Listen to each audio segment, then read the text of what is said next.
Hello students, how are you? I hope you all are healthy and safe at your place. ये students हम chapter read कर रहे थे रीढ़ की हड्डी, जिसका हाफ पार्ट आपने पढ़ा। सेकंड पार्ट हम आज पढ़ेंगे।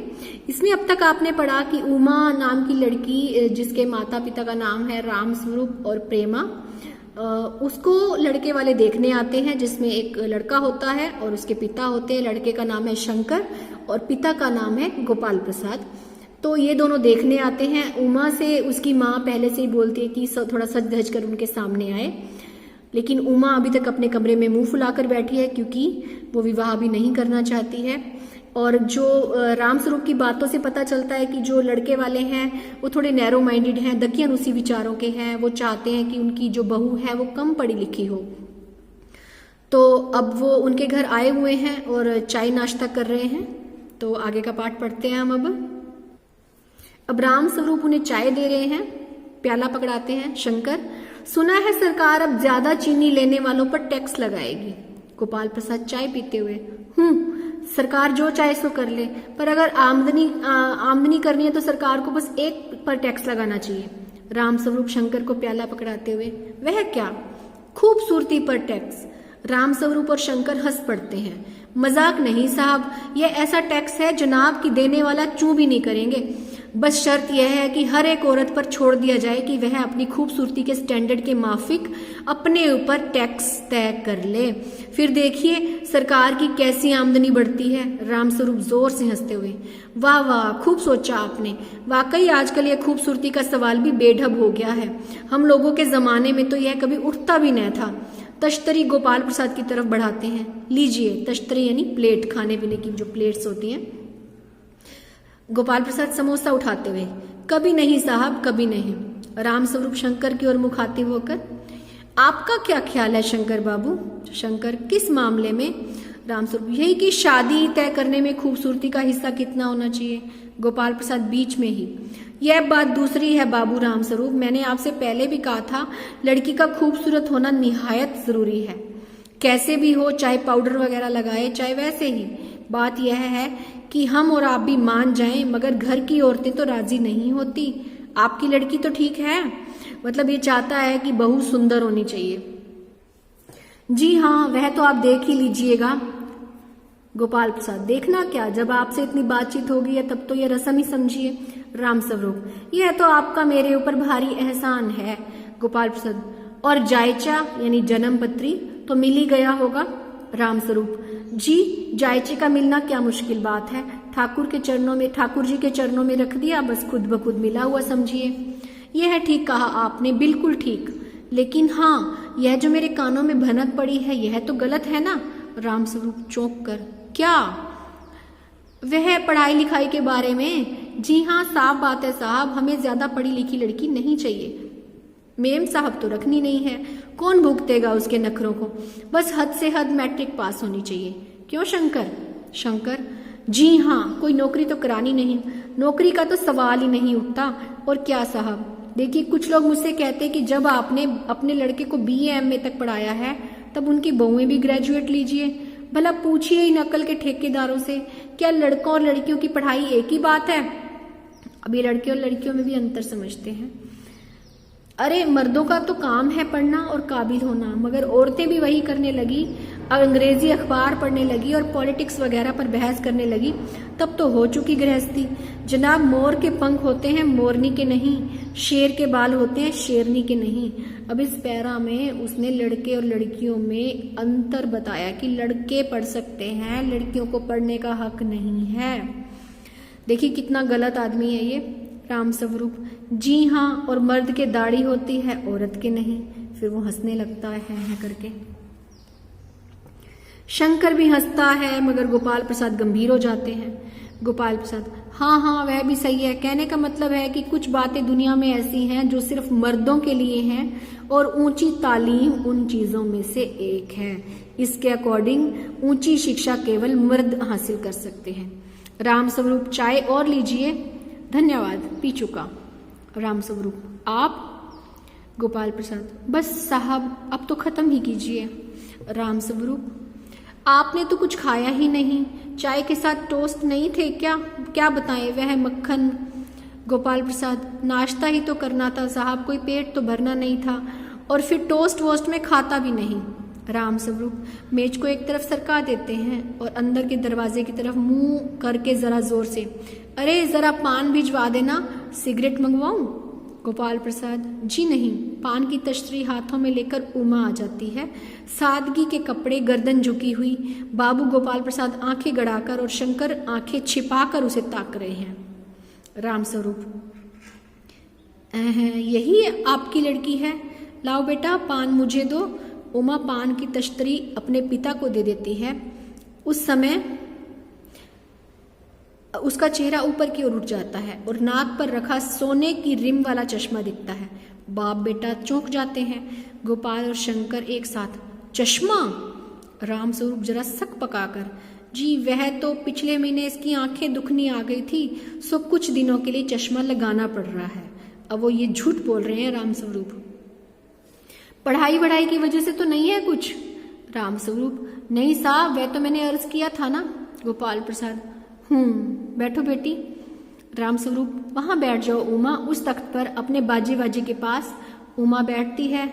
गोपाल प्रसाद, चाल में तो कुछ खराबी है नहीं, चेहरे पर भी छवि है, हाँ कुछ गाना बजाना सीखा है। अब वो उसकी चाल देख रहे हैं, उसकी शक्ल देख रहे हैं, उसको कहते हैं कि गाना बजाना सीखा है। राम स्वरूप, हाँ जी हाँ, सितार भी और बाजा भी। सुनाओ तो उमा एक आध गीत।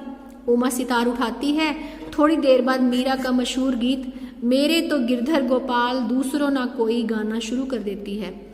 स्वर से जाहिर है कि गाने का अच्छा ज्ञान है। उसके स्वर में तल्लीनता आती है, यहाँ तक कि उसका मस्तक उठ जाता है। उसकी आंखें शंकर की झेंपती आंखों से मिल जाती हैं और वो गाते गाते एक साथ रुक जाती है। राम स्वरूप, क्यों, क्या हुआ? गाने को पूरा करो उमा। गोपाल प्रसाद, नहीं नहीं साहब, काफी है, लड़की आपकी अच्छा गाती है। उमा सितार रखकर अंदर जाने को उठती है। गोपाल प्रसाद, अभी ठहरो बेटी।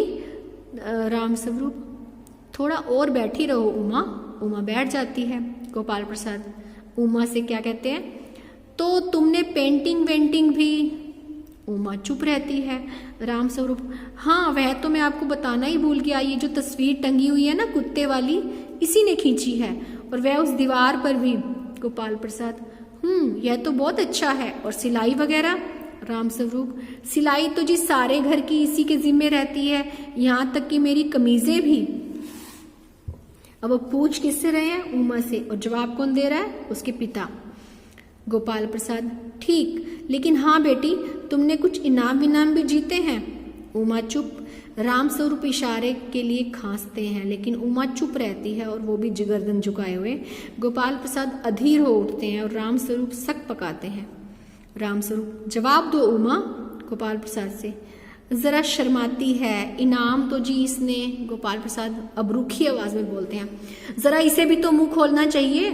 राम स्वरूप, उमा देखो आप क्या कह रहे हैं, मतलब आप मतलब? गोपाल प्रसाद, जवाब दो ना। उमा हल्की लेकिन मजबूत आवाज में, क्या जवाब दूं बाबूजी? जब कुर्सी मेज बिकती है तब दुकानदार कुर्सी मेज से कुछ नहीं पूछता, सिर्फ खरीदार को दिखला देता है, पसंद आ गई तो अच्छा है, वरना। राम स्वरूप चौंक कर खड़े हो जाते हैं। उमा उमा उमा, अब मुझे कह लेने दीजिए बाबूजी, ये जो महाशय मेरे खरीदार बनकर आए हैं, इनसे जरा पूछिए कि क्या लड़कियों के दिल नहीं होता, क्या उनको चोट नहीं लगती, क्या बेबस भेड़ बकरियां हैं जिन्हें कसाई अच्छी तरह से देखभाल कर। गोपाल प्रसाद ताव में आकर, बाबू राम स्वरूप, आपने मेरी इज्जत उतारने के लिए मुझे यहाँ बुलाया था। उमा तेज आवाज में, जी हाँ, और हमारी बेइज्जती नहीं होती जो आप इतनी देर से नाप तोल कर रहे हैं। और जरा अपने इन साहबजादे से पूछिए कि अभी पिछली फरवरी में ये लड़कियों के हॉस्टल के इर्द गिर्द क्यों घूम रहे थे और वहां से कैसे भगाए गए थे। शंकर, बाबूजी चलिए। गोपाल प्रसाद, लड़कियों के हॉस्टल में? क्या तुम कॉलेज में पढ़ी हो? राम स्वरूप चुप। जी हाँ, कॉलेज में पढ़ी हूँ, मैंने बीए पास किया है, कोई पाप नहीं किया, कोई चोरी नहीं की, ना ही आपके पुत्र की तरह ताक झांक कर कायरता दिखाई है। मुझे अपनी इज्जत, अपने मान का ख्याल तो है, लेकिन इनसे पूछिए कि ये किस तरह नौकरानी के पैर पकड़कर अपने मुंह छिपाकर भागे थे। राम स्वरूप, उमा उमा। अब राम स्वरूप उसको चुप कराने पे लगे हैं, लेकिन उमा उसकी सारी पोल खोलती जा रही है। गोपाल प्रसाद खड़े होकर गुस्से में, बस हो चुका बाबू राम स्वरूप, आपने मेरे साथ दगा किया। आपकी लड़की बीए पास है और आपने मुझसे कहा था सिर्फ मैट्रिक तक पढ़ी है। लाइए मेरी छड़ी कहाँ है, मैं चलता हूँ। बेत ढूंढ कर उठाते हैं। बीए पास, ओफो गजब हो जाता, झूठ का भी कुछ ठिकाना है। आओ बेटे चलो, दरवाजे की ओर बढ़ते हैं। अब उमा को तो पहले से गुस्सा आया हुआ था, क्योंकि उसको बिल्कुल पसंद नहीं था कि जैसे चीजें बेची जाती हैं, कुर्सी मेजों को बेचा जाता है और खरीदार देख देख कर करते हैं। वो तभी अपना कंपैरिजन कुर्सी मेज से, भेड़ बकरियों से करती है, क्योंकि उसके पिता भी वही काम कर रहे थे, उसको दिखाकर फिर मतलब विवाह करते और दान दहेज भी देते। अब क्या कहती है वो, जी हाँ जाइए, जरूर चले जाइए, लेकिन घर जाकर जरा यह पता लगाइएगा कि आपके लाडले बेटे की रीढ़ की हड्डी भी है या नहीं, यानी बैकबोन। बाबू गोपाल प्रसाद के चेहरे पर बेबसी का गुस्सा है और उनके लड़के के रुलासापन, यानी वो रोने वाला हो जाता है बिल्कुल। दोनों बाहर चले जाते हैं। बाबू राम स्वरूप कुर्सी पर धम से बैठ जाते हैं। उमा सहसा चुप हो जाती है। प्रेमा का घबराहट में आना, उसकी माँ भी घबरा जाती है। प्रेमा, उमा रो रही है। यह सुनकर रामस्वरूप खड़े हो जाते हैं। रतन आता है। रतन क्या कहता है, बाबूजी मक्खन। अब सारा रिश्तेदार चले गए हैं, ये मक्खन लेकर आए हैं जनाब। सब रतन की तरफ देखते हैं और पर्दा गिर जाता है। तो यहाँ ये पाठ खत्म होता है। तो क्या सीखा आपने यहाँ से, क्या शिक्षा मिलती है कि इस पार्ट में ये बताया गया कि लड़के लड़कियों में कोई अंतर नहीं समझना चाहिए। लड़के और लड़कियों की जिंदगी बराबर होती है। जो विवाह को बिजनेस समझते हैं, बड़े छोटे विचारों के लोग हैं, जो अपनी बच्चों को पढ़ाते लिखाते हैं, लेकिन फिर भी किसी कारण, विवशता के कारण, जैसे राम स्वरूप विवशतावश अपनी बेटी की पढ़ाई बता नहीं पा रहे थे, तो ये भी गलत है उनकी बात। अगर उन्होंने बेटी को पढ़ाया है तो उसको आगे भी कुछ काबिल बनने दें, अच्छा रिश्ता ढूंढे। और प्रेमा जो इस नाटक का सबसे मेन किरदार है, मेन कैरेक्टर है, उसने सारा ही पासा पलट दिया, ठीक है, और लड़के वालों को भगा दिया। तो यहाँ आपका पाठ खत्म होता है। Thanks for watching. I hope आपको समझ में आ गया होगा। Have a nice day.